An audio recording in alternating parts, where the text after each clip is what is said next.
Whenever we take over someone's social campaign or strategy, and you realize once you dive into it, you open the hood, you're like, there's no storytelling. And if we don't have that, like, let's at least start with that. Who you are, how you got here, why did you do this? That's the opening story to the brand. And those stories alone, that's what people realize, like, can resonate to someone that you didn't maybe think would resonate to without telling that story. You're listening to the Rising Toddcast, the podcast for sharing the stories, the lessons, and all the good stuff from legends in the marine industry. Welcome to the Rising Toddcast. I'm Steve Goebel, founder of Rising Tide Film, and today's guest is someone I've got a lot of respect for, and I know many others do in the industry as well. I've loved watching what he's built and how he's changed the content game for the marine industry, and he's even been kind enough to give me some advice on my own journey in business. Billy Pavlock is the founder and CEO of Nautical Network and Surroundings Group. He's built the largest social media footprint in the marine industry from the ground up, starting with a single Instagram page and a detailing business and growing it into a full-service creative and media agency reaching over 90 million viewers a year. And most recently, the 2025 award winners for Marketing Team of the Year by Marine Marketers of America. Billy, welcome to the show. Steve, thanks for having me. We cross paths a lot during this industry, right? And playing in the same field. And yeah, it's been great to work with you on, just kind of giving you help when I can and support when I can with what we've done and what we're doing. And, also get the same from returning you. So pleasure to be on here. Obviously, I love what you're doing here with the podcast and an honor to be a guest. So we look forward to it. Thanks, buddy. I mean, you're someone that I look up to in business, right? And I think thinking back, like your journey isn't a conventional one. You've built an audience first and then the business came after. And that's a pretty different origin story than most people in marine marketing.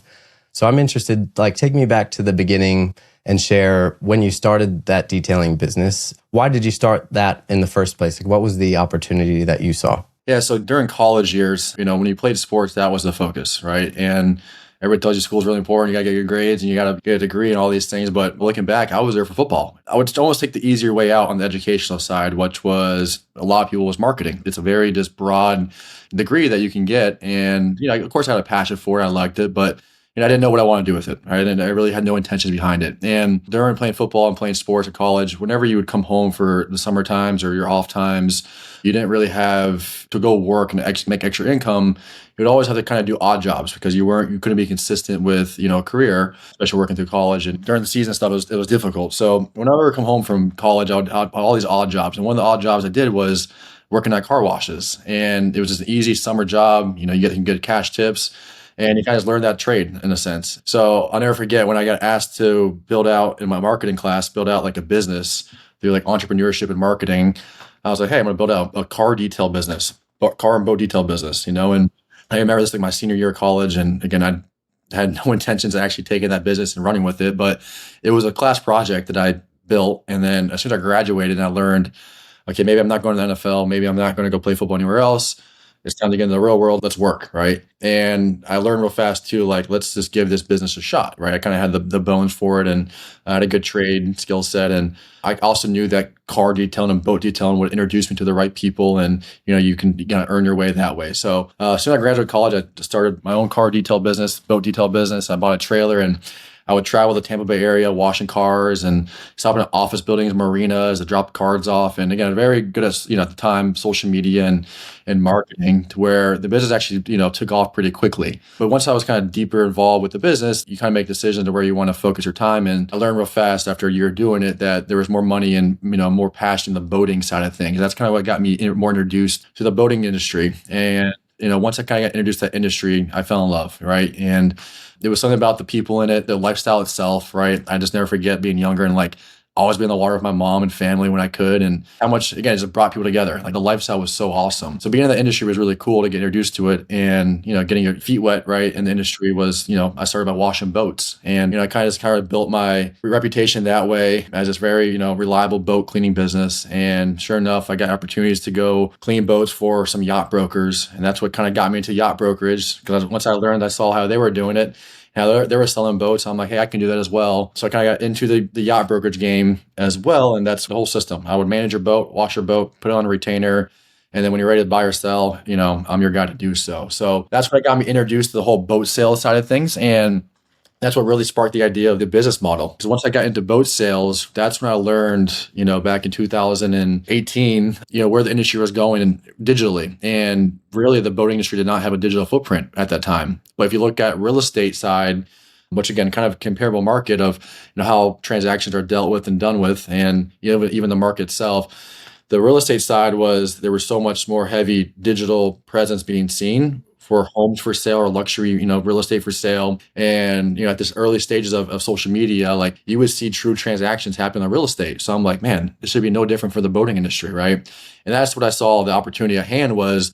I feel like the industry was so far behind when it came to digital footprint or presence, especially on social media, that, there's something there to run with, right? So when I started, getting heavier into the business and, learning more about the boating industry and again, trying to understand the brokerage side of things, behind the scenes, I had a page called Boats Gone Wild, and it was a hobby, right? I would just see a cool boat, post a cool boat, and not know what I was doing with it, right? Sure enough, as the following grew, you start realizing the following are real boat owners.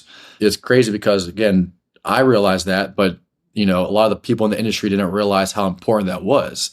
When you're building a following, you're building people that obviously they trust you enough, they engage with your content or your page enough that they want to follow you. They want to engage with your content on a daily, weekly basis, whatever it is.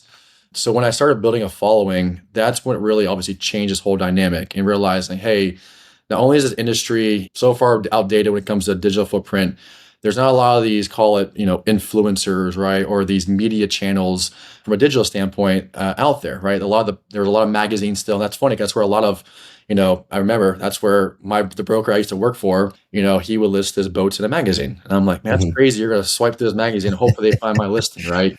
Right. So I will never forget this. I asked him, I was like, hey, do you mind if I post like some of our listings on Boats Gone Wild? He was like, yeah, sure. Like, what's going to happen? You think you're going to get a lead? And I said, no, we'll see. So I never forget. I posted like a Boston Whaler or something like that, like a 345 Conquest, and that was like the first couple of boats that we had listed with us under the firm. And sure enough, leads came in through Instagram, and I'm like, man, this is kind of cool. Like, this is a real boat owner, at least inquiring about the boat through an organic, Instagram DM, and I was able to kind of see the momentum there, right? And that's what kind of obviously just motivated me to go do more, right? And that's when the whole model kind of just took off. Once I realized the following was becoming an asset, right, of a digital footprint, and the content that I was creating was actually inspiring people and engaging people, or even influencing people to be interested in boating, right? I knew I was doing something powerful, with what I had. So obviously, you're an entrepreneur in your blood. You're always, making businesses work and thinking of things that maybe most people wouldn't if they're just dabbling in it, but you're full in.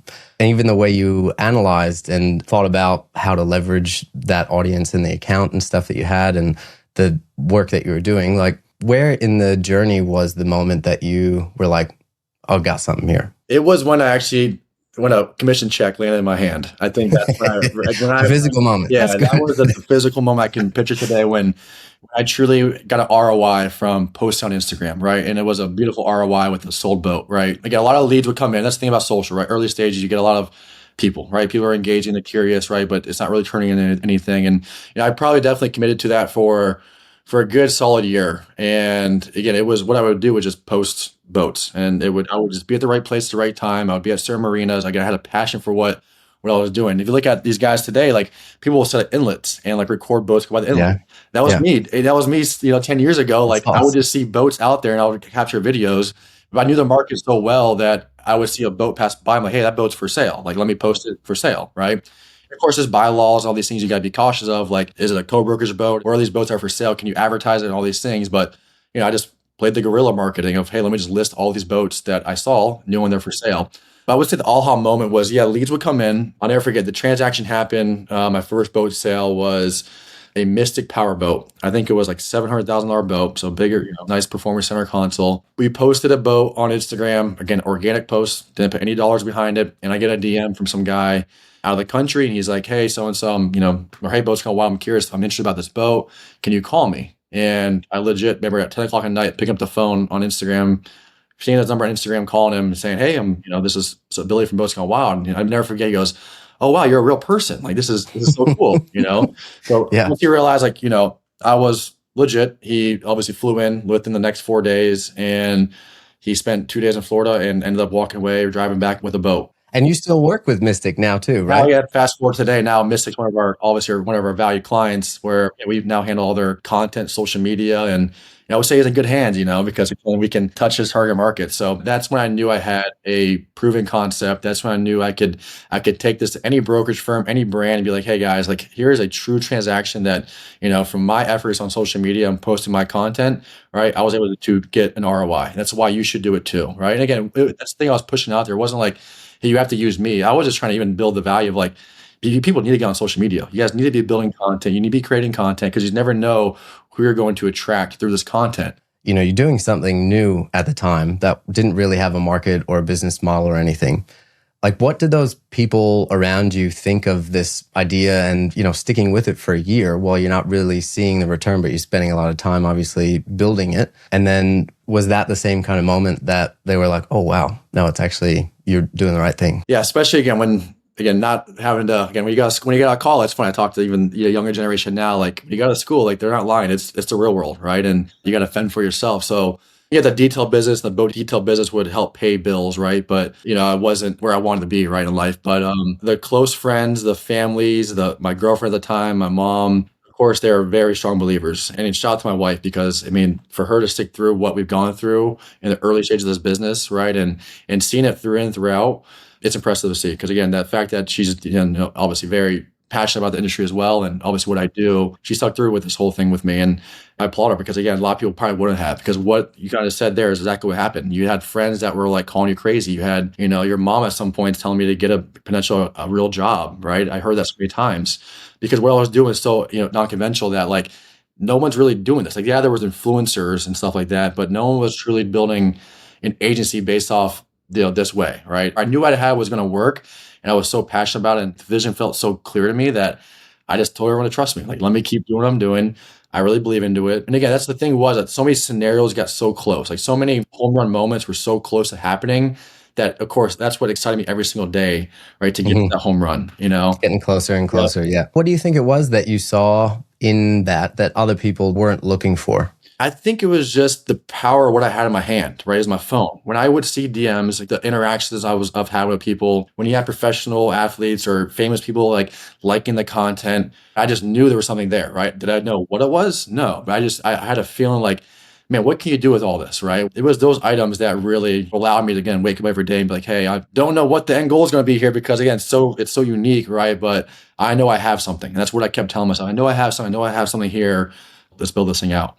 Something that is new or that not many people are used to doing or don't see the value in yet can get pushback from people. Some people, early adopters, some people are excited about it, but some people are like, let's do what we've always done and not stray too far from it. So when you first started and you sat across from these big marine brands and had to convince them that this new thing, Instagram, was going to sell their boats for them, like that's not an easy room to be in. So what were those conversations like? Like, how'd you prove the value before proof existed? I had to give out a lot for free. That's where, again, back to believers like the mom, my parents, my girlfriend at the time, and now my wife. Like, of course, revenue cures everything, right? So when you have revenue coming in, it can cure a lot of doubts.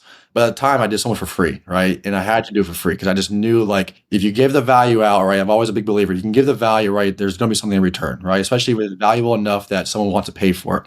And I knew what I had was worth someone paying for, right? So, of course, early stages of the career, like everything I did was for free. I just knew I had to prove something because I had something so different, so unique. Like even the content shoots I would go on, it's, hey, I want to come shoot a free video, right? And any money I could scrape up, I would just pay the videographer whatever it was to pay for his time. And I just wanted to build my portfolio, right? So a lot of it, again, it was providing that value up front, right? And trying to do it in a way where, they didn't have to spend $1 out of their pocket. But that's what kind of got me into a lot of rooms right away, was being able to provide that free value. And then once I was there, right, I had the concept. So a couple of cool stories. One of the big ones was like one of our major first retainer contracts, which, owning a business, one of the biggest things you want for any, service business. If you get retainers, you can make big decisions with the business. So I knew we were fighting for, again, I was early stage, I was going after one-off projects. Hey, let me advertise your boat. Let me shoot your boat and advertise whatever it was. But it's transactional. Goal was to get some retainers under our belt so we can actually form this business and actually scale it up. And I'll never forget one of the biggest firms that we still work with today, the negotiation of working with us I actually went into their office after, again, pitching our ideas and, doing a few videos for them on their listings. Now it's time for, hey, we want to discuss retainer. And of course, they were like, tell us what makes you guys so much more valuable than any other, maybe more valuable than a full-time creator, right? That, we could probably pay a full-time creator this contract and we have them full-time, right? And I would really walk in their office and I said, well, look at this. And the night before the meeting, I went online, I scraped all their listings off social, again, all co-brokerage boats, and I listed them on my site. And I just said, hey, for sale, inquire via DM. So I try to generate all the leads into my system so I can literally prove something. And I'll never forget, the next morning I woke up, went to the office, and I literally pulled up my Instagram DMs on their screen in the thing. I'm like, hey, all due respect, just review these DMs and you guys tell me how valuable this is, right? And out of their listings, you had real leads coming in. And like these were just Instagram DMs from real boat owners. And I'll never forget, the client was like, that's so-and-so. That's one of my clients. I actually bought a boat years back. Like, look at that. He's DMing you for information on this boat, right? So right away, like it was that moment where they knew, like, listen, you obviously have something powerful. We want to get behind you. We like you as a human, right? You do quality work, and we want to give you the opportunity, to obviously do a retainer, do a contract. So shout out Galati Yacht Sales. I mean, that's the client that, they definitely helped kind of pilot, right, a lot of the model. The first ones to actually trust us that, hey, you guys have something very powerful, but something very valuable, right? We want you guys on our team to obviously support us. Walking in with that confidence, but proof of like, we know our value.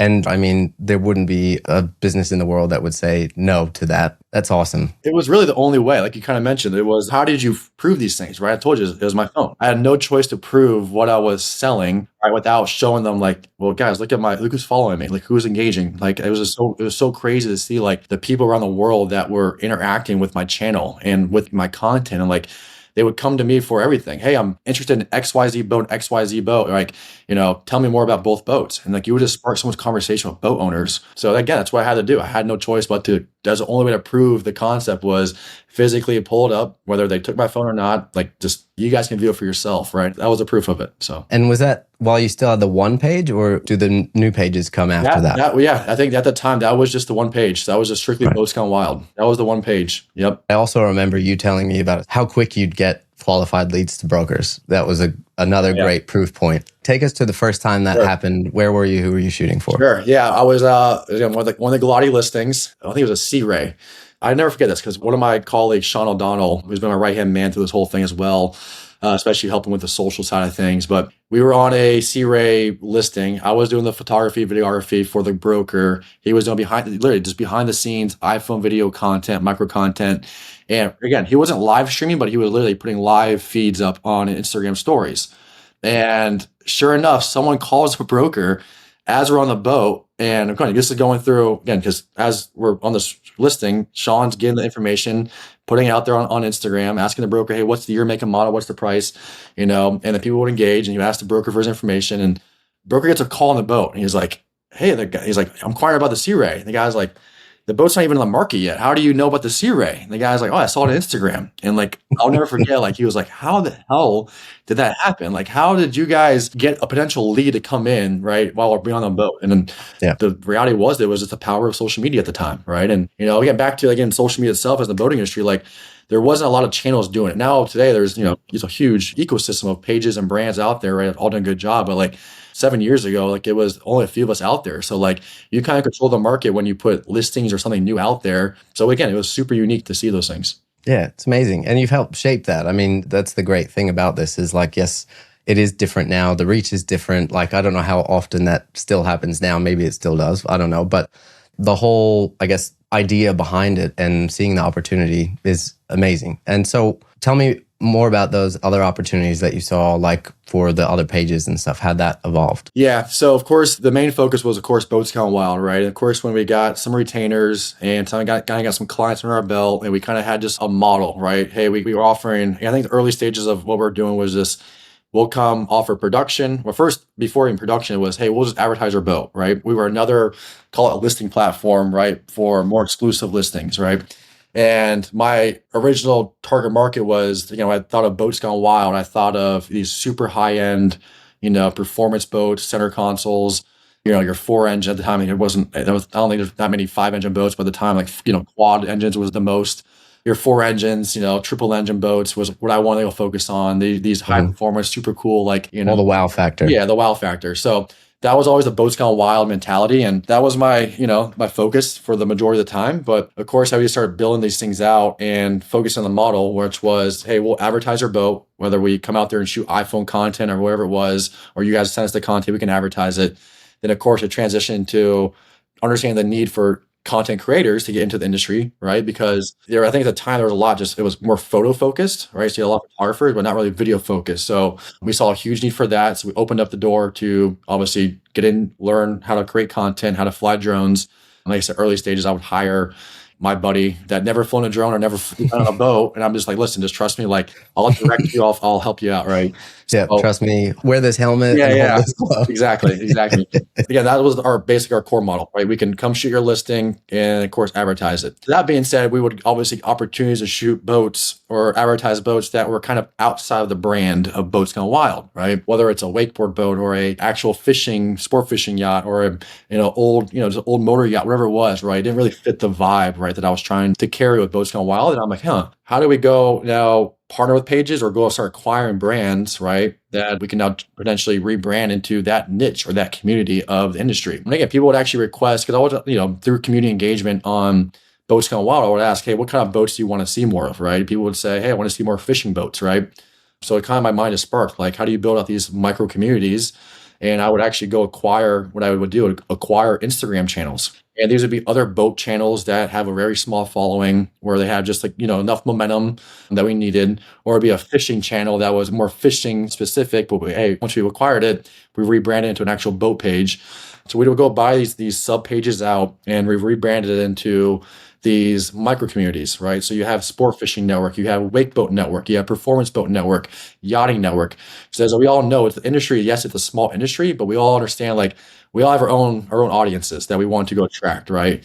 So that's what I kind of saw. The opportunity was that, like, how do you start building out these micro communities so you can start hyper focusing within those niches of the industry? Yeah, super smart. Out of that time starting up in the early days to, where you're growing and almost to where you are now, like, what do you think's been the hardest stretch for you, for the business and for you? I think it's just with any business alone, it's the people, right? It's who you bring on and who you can lean on. And again, I've just been very fortunate, right, to have the right team members come in and help me. The business has been alive for, what did I say, 9 years now. And we've had guys now going on 7 years with us, right? So if you get people that can drag the company down, or they want to have other focuses on the other things, they don't see the bigger vision, right?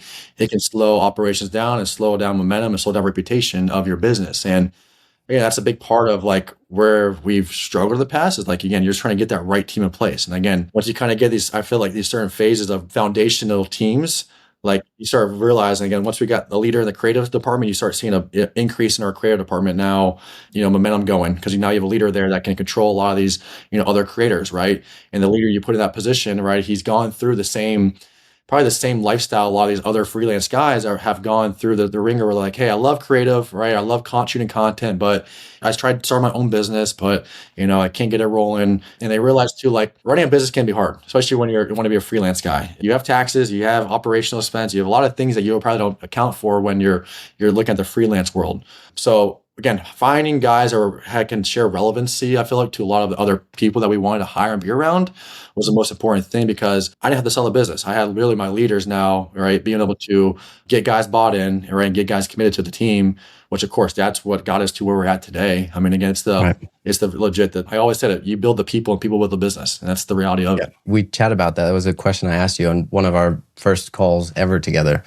And I asked you about the team because from the outside, it's really impressive, right? The scale of what you guys do. And, I asked you because I was like, how do you do that? Because in my experience, getting content creators to stay in a full-time role can be challenging because freelance is so appealing, right? And they can make a decent living with little knowledge and a bit of gear. But you told me there was one key to the people part of things. Do you remember what you said that was to kind of keep growing and keep them happy and with you? Yeah, so the culture. That's what you can look at our team and look at a lot of our BTS videos and what we do. That's so we try to drive, right? And I think that is one of the most important things. And it's the small things, right, that we try to. It's funny because even like my integrator of my company came to me the other day, and he was like, man, he's like, we did a happy hour for St. Patrick's Day. And, like, just that simple initiative to get the group to, hey, shut your laptops. Let's sit down in the office. We're going to drink green beer and have a one green beer before the end of the day, right? It like sparks such a refreshment of each other, like just to talk and not talk about business and like just have a good laugh. And it just reminded me too, like how important those little things matter, right? And that was a big part of the culture that we've always been driving is like how can we enjoy the people that we work with every single day, right? It makes work way more enjoyable when you can go to the office and like you feel like you're working with a friend, right? Or hey, you guys can go do a workout after work or a morning run before work. And like those things are so impactful to me. I always said like your at home environment can obviously affect a business, right? Because if you have, people they go home and they're unhealthy or they're unhappy, right? They're going to get the best value out of them from a workforce, right? So I'm always a big believer in culture and again, how you increase people's mindset, right? And again, that's the type of people we try to carry and bring around our environment, when we recruit people. I know you do a lot besides green beer too, like you've told me too, about bringing in financial people to help them with their own personal finances and stuff. And I think that's awesome. It's a great example of being a really great leader. Thank you. How many people are on your team now? So we have full-time, there's 20 of us full-time. Okay. And then we probably work with, I would say throughout the year, anywhere from 5 to 10 like contractors throughout the US. Right. Okay, cool. And I think probably one key too to that is like when you're finding new team members, something we talked about was the passion. So finding people who are genuinely passionate about this industry is another key to being happy with where you're working. So I know roles are very different, but how do you find that common thread of passion about the industry? Or is it not about the industry? Is it just passion about their role? Yeah, it's funny. I would say early stages of the business, again, you're foundational people. There was more leverage with passion. You needed those guys to be more passionate about the industry because you're building something new. When you get more established, when you're able to, pay a good salary to someone, right? And at the end of the day, everybody loves boating, right? So it's hard, if you have passion or not, it's hard to look at boating and be like, hey, I don't want to be in that industry, Yeah, that looks like it sucks the day at work. Yeah. They'll tell me this. Like, I love boating. I love being on the boat. Like, this is what I want to do. Awesome. Now, as we grow through it, right now, the people you bring on, I've always says, be open-minded. 3 senior creators that we have now, before they worked with us, I think 2 of them have never even been on a boat. And they definitely never shot a boat, right? So this was all new to them. And now it's cool to see this was over a year and a half ago when we hired these guys. And now they legit have literally fans in the industry through all the content they create. A good example is Brandon Ricketts, one of our guys we hired. Again, he's got now a good social following of like, people in the industry that like request him on shoots. And this guy has never even, again, a year ago, he didn't even know how to shoot a boat, right? And or fly a drone, do any of this stuff from a boat and stuff like that. So that's what's also cool about the team. Like, we have a good, obviously, training process in place to get these people up to a certain level, right? Where they can now be trusted by obviously other industry experts. But that was one of the coolest things ever because again, these were guys that probably in their lifetime never thought they would be in the boating industry like this, but now here they are shooting super yachts in the Bahamas, taking the drone off with their hand, catching it in their hand, and having a blast doing it, and literally getting requested by certain manufacturers to make sure this guy's on my shoot. So that's awesome. What was the job ad that brings a non-boater into with maybe a little interest in this? Looks cool. I don't know if you put the Bahamas in the ad or not, but what we did from a marketing standpoint, recruiting standpoint was, I was a big believer in BTS and just, again, how do you showcase the team as much as possible, right? And you get a lot more engagement that way. But like I said, at the end of the day, it's hard to look at the lifestyle we're in or the boats we do, right? Or the certain trips we go on and be like, I don't want to be surrounded by that, right? So that's the cool thing about the brand itself. Like we position ourselves really well where the brands that we were focused on were, obviously higher end products, bigger boats, the more wow factor. So of course it helped out with, getting people just at least interested in it. And then the selling point was the culture aspect of it. And I refer back to a lot of the boat shows. The boat shows were huge for us because the boat shows allowed us to have basically a platform, right? Where you have every exhibitor, right? Every vendor, every boat manufacturer, whatever it is there. Throughout the years, we would get enough clients that we can bring in, of course, a team to fill a lot of content orders or media orders. And we actually invest into the boat show. We never really, the first early stages, like we'd have all these clients. People thought we made all this money, but no, we would actually spend money because this was our chance to get creators that, again, we would obviously overhire the shows, knowing we can get new people within our organization. And what we would do was we would have, of course, get a big culture driving factors. So, you had the sprinter van, pick up the team, and you had, breakfasts every day. You had lunch delivered every day. You have a team dinners and team meetings. And like, we just rolled the red carpet to this team. So when we had people that were interested in working with us, we would literally fly these guys in around the US. We've even had guys now from Europe that, and again, this is all like, what's crazy about this whole thing too was the team we have, like at least once a year, I get a wild card. It's someone that I find on Instagram or someone finds on Instagram with my team. They're like, look at this guy. He does planes or boats over in Europe. So, what you've built, what does that look like now? During the years of this journey, right, you had marine focused, marine heavy, and we're able to expand even services outside of creative. What I saw during this journey was the need for a marine specific marketing agency. You realize through a lot of brands that they wanted to bring on a full-time marketing, maybe social media person. And again, it's cool to see like as years gone by, everybody now knows how important it is to be on social media, to have content, et cetera, right? So these big brands need to go hire someone. And typically they go hire an individual and they expect this person to be able to shoot content, edit content, run social media, and just do all these things, right? But also understand the boating industry as a whole. And I think that's where a lot of people struggle, right? Is brands start to realize that they have to spend so much time educating someone on the industry that they just hire to run, of course, all their marketing, et cetera. So that was a pain point for a lot of people. So, we're able to, over the course of the years, transition this nautical network into a full service agency. Our approach was this, like, we just knew that if you work with one agency, like our web guy knows boating, our content creator knows boating, our social media person knows boating. So like, you're going to have so much more value dealing with us and a lot less headache educating us on the industry or who your target market is, because we kind of realize we know most of that. Yeah, talking the talk and having the right words and understanding the culture too while you're on the shoots, Yep. right? So with that being said, again, that we were able to, again, it was cool because you go on certain boats, right? And again, that's another part too, is like how you are around the captains or the owner of the boat, right? And our team, again, we don't get starstruck. We've been on boats. We have our sea legs, call it. So it was cool because we'll be on boats and we'll ask the captain, hey, want me to untie the fender? Want me to, give me a line to tie up? And like, they were never used to this, never used to a content creator come on board, trying to lend a hand and knowing how to lend a hand, right, from the boating side of things. So it just sparked a lot more of like, our reputation in the industry. And that was a big thing to me. Like we actually had all our guys go through like some type of training of just like simple stuff. Like, here's how you tie lines. Here's how you hang fenders. Like, hey, if we're going into a dock, here's where we want you to stand. And like, we've actually trained on those things, knowing like it comes in handy and it also leads into a better customer experience when working with us. So that was the nautical side. And then what transpired was, of course, we were so heavily focused in there. I think we established a great company within that industry. But as you realize, the industry is a small industry, but it's an industry where you definitely create certain, once you're in certain circles, I feel like you build some sort of etiquette, right? Because people do get starstruck when they see these big yachts or whatever it is, but we built some type of etiquette with our company, our team, that throughout this journey, there was opportunities to go work in other industries, such as real estate or private aviation, to where it was actually kind of cool. The opportunities actually came from the Instagram channel Boats Gone Wild, which is crazy about this whole journey because that also what built the first company. Gift that keeps on giving. Correct, exactly. So that was the B2B side, right? Boats Gone Wild helped support the B2B, right? But then the other standpoint was I talked to all these consumers, right? These are all boat owners.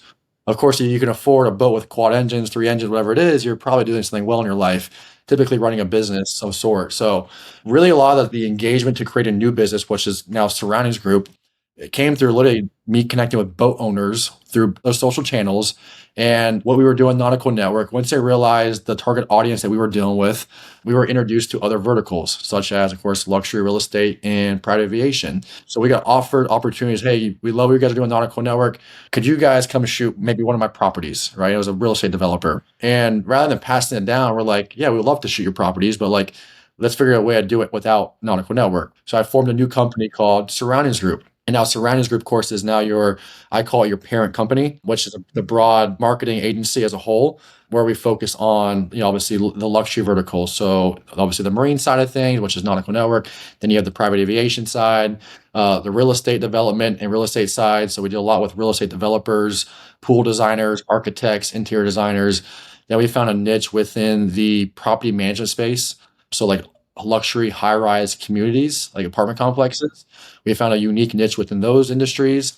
So now we kind of tailored outside the industries, but it's so cool to see now that we're getting introduced to these other verticals, how quickly we earn respect and trust in those verticals was everything we learned from the boating industry, right? It was the etiquette. We were able to take a lot of the key points that we learned through this industry, just the common human factors that you learn, right? Etiquette side of things that when you get introduced to these other verticals, it was such an easy transition into these things. How we act, how we treat our clients, just, how we act around certain clientele or owners of these assets to where, again, we built a lot of trust right away. And then the coolest part was you start cross-referencing the actual owners. So you're like, hey, I shot this plane, but hey, isn't this plane so-and-so's, so-and-so's plane? And like the broker would be like, yeah, how do you know that? You're like, oh, I know his boat. His boat is XYZ boat. And like you start building real unique relationships through these industries. Of course, the whole company is surroundings group, Nautical Network. The vision of Nautical Network, where we're at today, is like you said, it's the ecosystem. Yeah. Again, my vision for Nautical Network is think of Barstool Sports, but for the boating industry, right? How do you have I these like that. key components or these key brands that can filter under your ecosystem where, you're providing marketing services to those brands and you help flourish those brands to where they could potentially be one day. So, we've helped brands build tremendously, like How To Boating. We took over that account years ago or 2 years ago, supported Captain Harley there with, consistent content and consistent social media engagement to get that business up and running to where he was able to hire a new captain and of course scale that business. That's awesome. Do you look for partnerships like that, like the collaboration angle, as a way to broaden your ecosystem, or what's the vision for you with that? It's got to be unique partners, right? And I think, again, it can't be a conflict or it can't be, diluting one side of the business by trying to do this. It's got to be partners that we're like almost in parallel with, that we believe like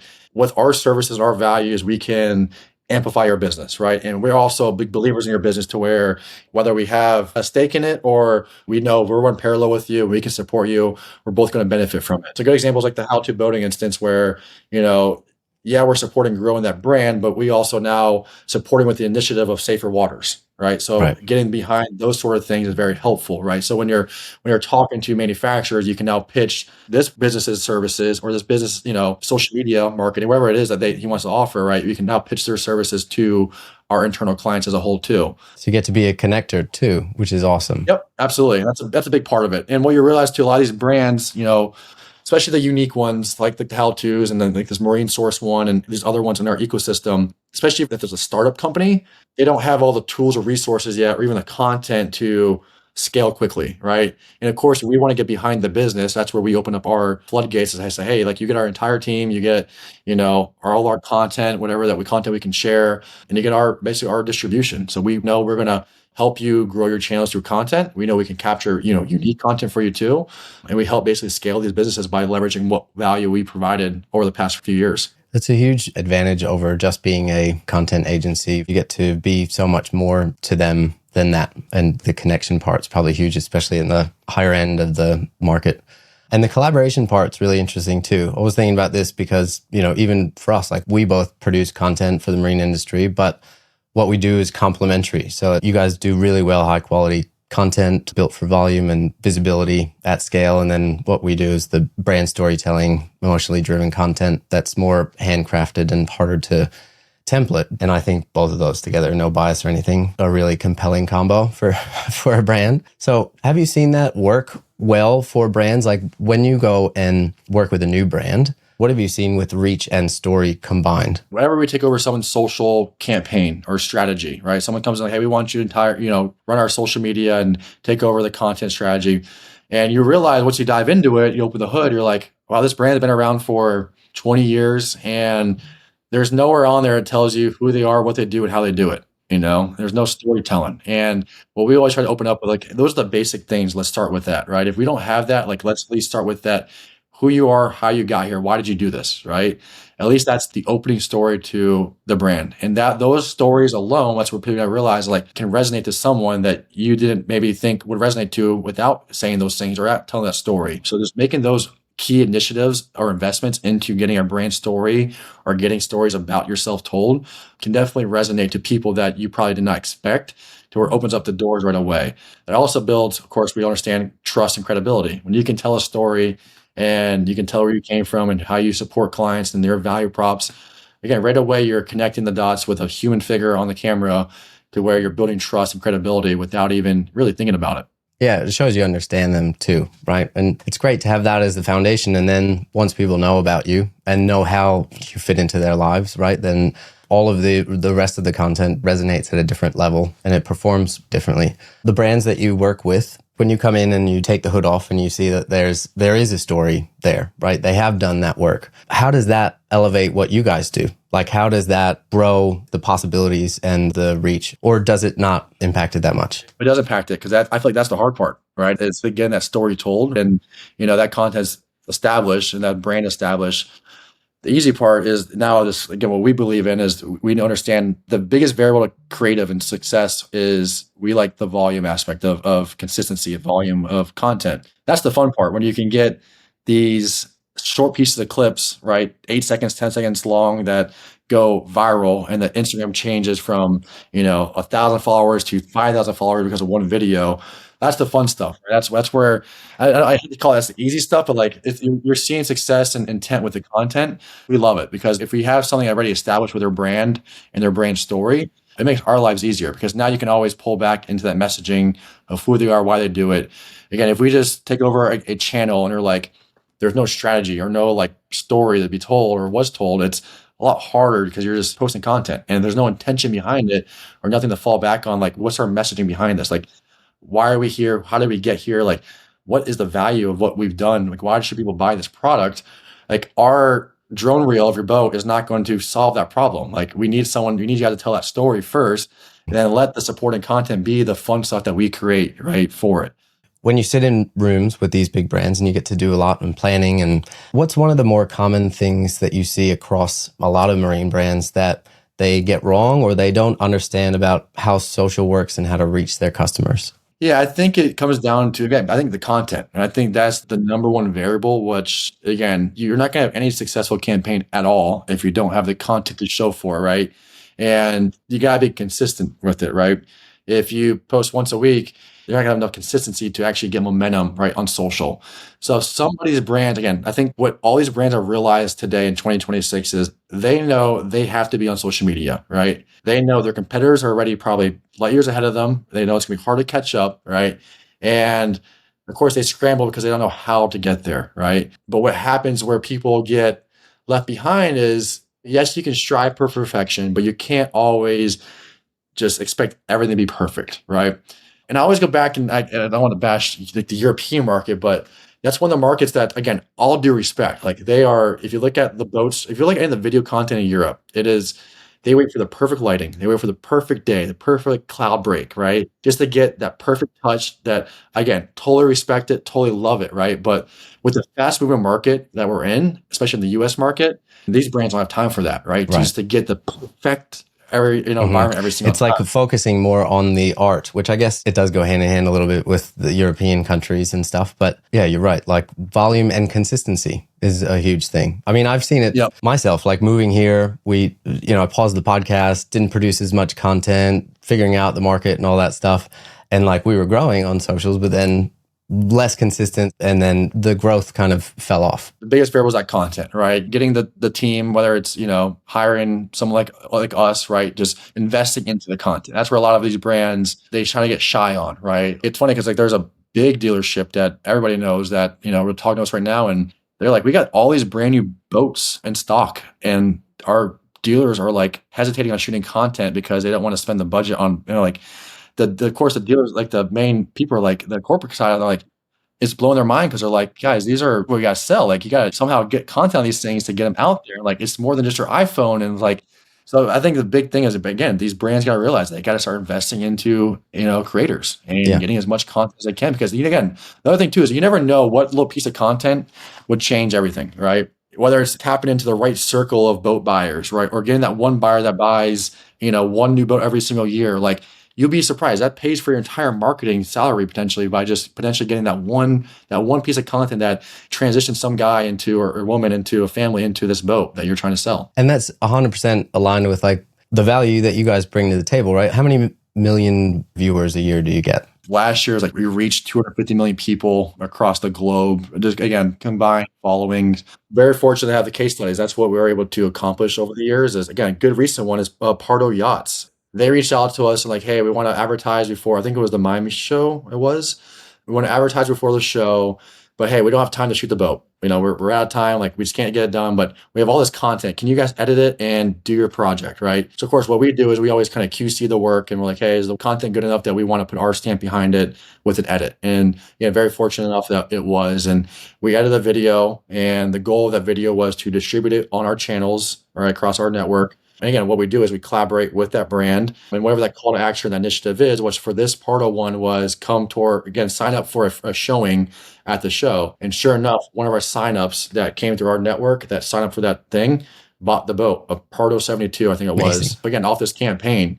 I think that just comes to show like brands need to get just more creative, whether it's us or whomever they think about. Like, you got to get more unique in collaboration, who you work with and how you get your brand out there, right? It's, yeah, you got the yacht worlds and you got, these marketplaces that, of course, have been there for years.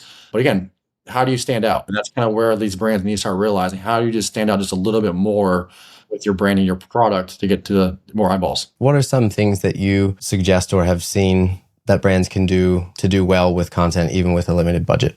Again, you heard my story, how I started Boats Gone Wild. It was this iPhone right here, which we all have, Yeah. And I think, again, without a budget, there's plenty of creators out there that, of course, have made a living off their iPhone and simple content, right? So I think it's just the act of just doing it, right? And whether you're doing the personal brand, whether if you want to, sell your product, you're like, hey, I don't have the budget to hire a videographer, like, get on camera, set your camera up on a tripod, and you be the host of your brand and talk about it, right? And I think people that aren't doing that, I think it's the reality. I think it's excuses, right? They try to make excuses of, oh, I did it for 3 weeks, or I posted 5 videos, I didn't get a lead. And it's saying that they're going to the gym. You're not going to go to the gym for 5 days and expect to be, where you want to be health wise and fitness wise. So it's no different than social media, right? It's a game you got to play. The reality with, like, again, budget. Yeah, if you want to get higher quality stuff, you're going to have to invest into it. But hey, if you don't have the budget to do so, like, start with your iPhone. I personally have sold boats off Instagram, early stages of the thing. We use my iPhone camera. So like, I've personally done it. I've personally seen it. I would also say the whole planning part is huge. Like, having a plan, not just going to film a boat, right? But just planning for how you're going to do it, how you're going to share it. What is the story you're going to tell? All that, I think, makes a big difference. The future, I think, too, like how people are going to make this content and what's possible now, AI comes into the conversation. I think it's a super important thing everyone needs to be focusing on. It's going to change content, which is, what we're all about, distribution and media buying too, I think, and how people even research and buy boats. So, I use it as leverage as much as I can, as many areas as I can, so I can see what's coming and what's next. But so for businesses that are built on content or rely on that and audience and distribution, how would you like to see people use it? It's a broad topic because there's so many use cases, right, of AI and, the advancement of it and where it is today versus where it's going to be at in 5 years and how quickly it's getting there, right? I'll start with like one of our partners that we work with when it comes to AI. It's a formalized partnership we just recently inked up with Marine Source. And Marine Source is a new marketplace, MLS, within the industry. And our vision there is to be, of course, more AI centric, right? The reason why we got behind this initiative with them is, of course, with us, we generate a lot of course, leads around the industry and for boat leads and whatever it is, like leads coming in. And obviously we drive a lot of traffic around. And we always wanted to get a platform that we can drive traffic to. And this is where this marketplace came to us and they said, hey, you guys have obviously a great network, great audience, a lot of attention. How do we partner together to help us drive traffic to our site? But the reason I say this is what I like about Marine Source and what they're doing, what we're doing there is the AI initiatives. So we're all behind the search like a human component. And the big part of the engine on Marine Source, even if you go to the website today, it's all AI generated. So if you go there and start searching and talk to an AI bot, like it's going to almost not shop for you, but it's going to help you filter down, right, what you're looking for based on just how you type to it, rather. So it's like, I'm looking for, a Grady white boat within these years, and it needs to be either blue or white, and it needs to have Garmin screens, right? And like just that prompt alone can help filter down rather than hitting all these buttons to filter things down. So there's like that aspect. And of course, they're big believers in this new term called GEO, which is generative engine optimization. Everybody knows SEO, but now there's this GEO term being passed around, which again, it's when you go to search on your AI chat platforms like Gemini or Claude or ChatGPT, when you search, boats for sale near me, like what pops up? right? And that's where a lot of these brands are now getting to more focus and more depth about, hey, let's spend more time on GEO, less time on SEO, knowing like the focus for search is going to these AI search initiatives. So again, I think Marine Source has done a great job of implementing it and trying to get ahead of the game when it comes to the boat buying experience, from the use cases of, again, how do you search, and find the right things based off your prompts. But then also what they're trying to do too is, this morning we saw a demo on it, but now they're getting creative with generating obviously photos and videos. So they literally took four photos of a boat we shot, again, all four angles, there 4 photos, and he put it into this tool and he exported it out, and you have a 3D image scanning of this boat by just looking at 4 photos. And it's so cool to see. I'm like, it's just mind blowing at how quickly you click a button and like it prompts this, right? So also the ease of that, where people are taking advantage of it too, is the speed to market, right? If you look at a lot of these big old websites out there, right? They've been building it onto these websites for years now, right? And they keep building all this data into them, right? A lot of these other brands can catch up a lot faster today because they can have less data, but they can use AI to speed the process up of getting the platform that they want to build to the market a lot faster. So Right. you're starting to see a lot more of these brands pop up because, again, the speed to market they can run with by having AI and having less people overhead wise, because you're not having all these developers and stuff like that. You can lower the headcount of a team, which Mhm. of course allows you to either make more margin into the company or charge your clients less, knowing you're not having that much overhead. So there's Right. some benefits to it, of course, in that aspect, because you can find some of these tech platforms that are charging XYZ for listings on their site. Well, then this site can come in a way more competitive price, knowing what they have put into it. I mean, I have almost stopped typing for the most part because it's so good now. I use a program called Whisper Flow, and it like corrects things, it gets context and stuff. So that whole side of things, I think that's what's exciting, and how you integrate that is really cool. And then the content side of things is also a little bit exciting and scary as a content person. Yeah. You're like, well, we could just generate that. But then it becomes around, I think, the ideas and how you execute that. We've been tapping a lot into now, again, without going too crazy with it, like day to night transitions, like how easily you can by just leveraging AI. And if we have some videos where we've actually added people into the bow of the boat, right? Or actually at the captain helm seat area, like you can actually incorporate people into these scenes now using AI. And they will look realistic. It'll look like you would never, again, from a blind eye, you would never know. Like it's how realistic it's getting. So the creative side is, again, it's scary what's happening there. Again, I don't think it's going to take anyone's job, because you still need a human operator. Again, what I recommend to anyone is, again, learn it, dive into it. Even if it's not perfect today, start diving into it, because again, it's going to help you get to the forefront. It's going to help spark more ideas as you grow your brand. Again, organization. That's what I use it for. I Oh, love yeah. it for all my search now. I never search on Google. I always search Yep. on ChatGPT or Claude. Again, I just get more of a response that I wanted, rather than having to go Google and then see all these random words everywhere. Like, it tells me step by step on how I want it, and it makes life way easier. And I can throw as much information out as I want. I can throw screenshots of documents. I get so much more support and more efficiency using AI. It's kind of limitless what you can do with it. I think it's funny because, we have words for things like, pass a Kleenex or whatever, like instead of a tissue. Google is a big thing. I asked my 6-year-old, I said, what's Google mean? She's like, it's where you find things. And I was like, right, okay. But then it's interesting to think like if Google may still be the thing, or maybe it changes to something else with a generative angle. So I think that's really cool to think about.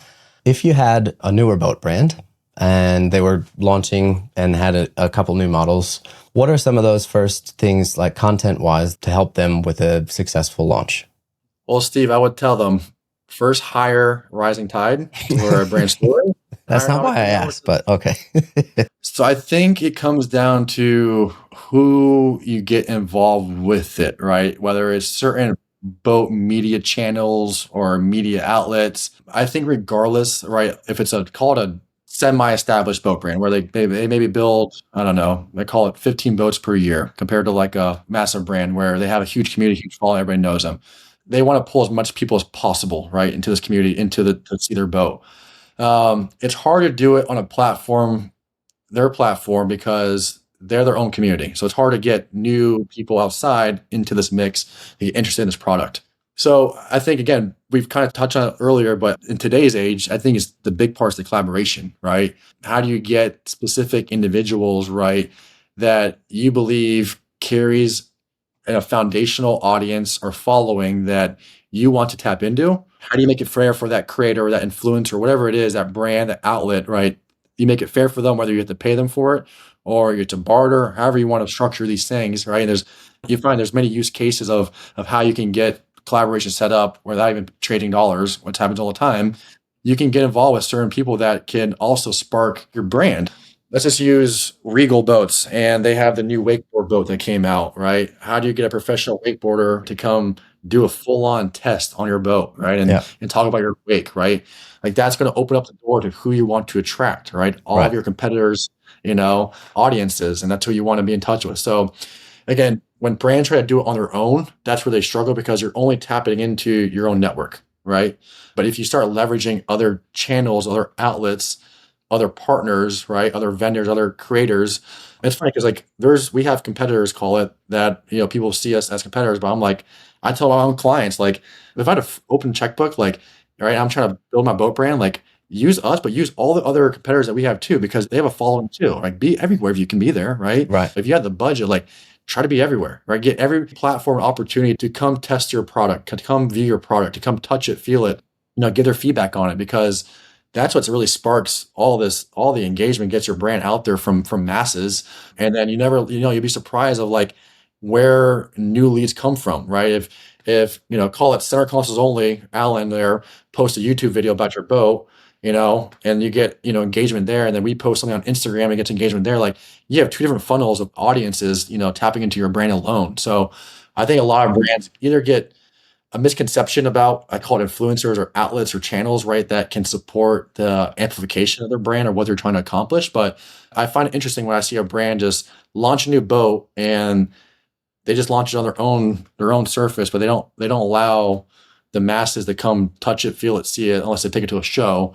Yeah, I think again, there's a lot you can do. Like for instance, we have a new boat show model launch where like we have like add-ons. So like, hey, we'll come out and do your commercialized content and whatever it is, right, for your listings and websites. But hey, we'll actually have an a la carte where like we'll get Captain Harley there, we'll get this influencer there, we'll engage with these things. So like we kind of help try to get as much exposure as possible when you initially launch that product. That's awesome. I love that plan. Like you could probably do that at different levels, right? It can be kind of scrappy if you wanted it to, but also you can, expand and leverage as many audiences as you could afford. It's obviously dependent on the content, but it's also, I think, more dependent on who you're aligning with. And that's a great strategy. Nice one. That'll be useful for a lot of people. If you could give every brand marketer in the marine industry an instruction to follow right now, what would it be? Post. I'm kidding.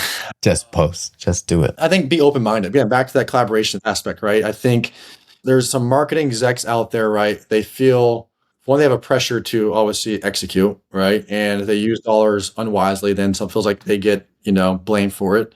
But what they got to realize, they can't be fearful of someone coming in and taking their job. Again, if a marketing agency like us comes in, like we've had people like getting worried, like, hey, are you guys like, no, like we're here to become your extension. Like they got to find the right teams, the right agencies, or the right channels to align with. And I think they should always consistently build relationships with these influencers, call it, right? Or channels. Of course you can, talk to boat owners and stuff like that, but that's just one route, right? But your lowest hanging fruit is these channels, the Boats Gone Wild, the Center Consoles Only, the Boats Dailies, the How-To Boatings, right? Those are what has the attention of the industry today, especially from a digital footprint. So if I was a marketing exec, I would be as nice as possible to these channels, right? Just to build relationships with these people, right? Knowing if I needed a post, or hey, get engagement, or just, advice, right, on how we got to a certain point. So that's why I recommend is like, just how do you grow true relationships with some of these channels, these outlets? So again, you can piggyback off them, or at least, always ask them for a favor, or, just create ideas with them, right? And how to get somewhere faster. It's a great plan. So last question, looking back at where you started with the detailing business and that one Instagram page and the first pitch to Galati was awesome. And then where you are now and what you know now, would you have changed anything? Honestly, it's, being in the position we are today, it's hard to say I would, because the vision I've created from day one, right? And when I told my mom and told my wife, right, it's true. It came true, right? So it's hard to go back and be like, it's funny because I asked a business owner the other day too, like you look back just through the whole journey and like here you are, and he was at his nice house and his nice pool. And I'm like, you look back at your journey, right? Like did you see yourself sitting here one day? And he's like, yeah, I did. And you're like, that's awesome. Because like now you're like, then you start realizing, like, okay, like, do you remember the areas of like your business, your career, like where you went right when you probably should have went left, but since you went right, it led into the next thing, right? Again, it's hard to sit there and say I would ever change anything, do anything different. Have I learned everything? If I was to start over again, would I get here faster? Hell yeah, right? But that's the beautiful thing about the business that we've created was like it was so unique and different that I got my ass beat like during it. Like I wasn't making money in the early stages. Like it wasn't, I didn't know what I was doing, right? But I just know I had a vision. And I think that's the reality of it. Like if you have a true vision, where do you want this thing to go one day? And you look back every month or every quarter, right? When you're in a certain environment. Like I think a passion of mine last year was I've always had a milestone to go to a European show, right? And work a show in Europe. I was very fortunate the past 2 years, I was able to do so. A big one was the Monaco show this last year. I've always wanted to do the Monaco show. I never forget just being there, reflecting like, wow, like 4 years ago, like this was a goal of mine. But here I am now being paid to be here, right? Around this environment, around these people, so it That's is awesome. interesting to look back and Mm, see, the people that you engage with, right? Of course, like I told you, mm. the people as what help grow this thing, the partners that you attract, the clients you want to attract, right? If I had to do anything different, I think it would just be even more outgoing, right? Talking more, engaging with more people, right? If I saw so and so at a boat ramp and I didn't say hi to them because I was nervous or whatever it was, right? Go say hi, go talk to these people, right? I think that's the biggest thing that I would ever regret when it comes to business. Like, try to engage with as many people as you can because, again, it opens the doors by just saying hello. You'd be surprised. I love that, man. And, congrats to you on where you are. I think you've done an amazing thing for yourself, for the team, for the industry. And I'm very excited to see where you go based on your track record and just hearing how you think and how you solve these problems and find new ones to solve. It's inspiring. And for anyone that wants to follow along, I was going to tell you the pages. Obviously, they're, Nautical Network and Surroundings Group. But honestly, if you're listening to this and you've seen a boat video before, you probably already follow Billy's pages.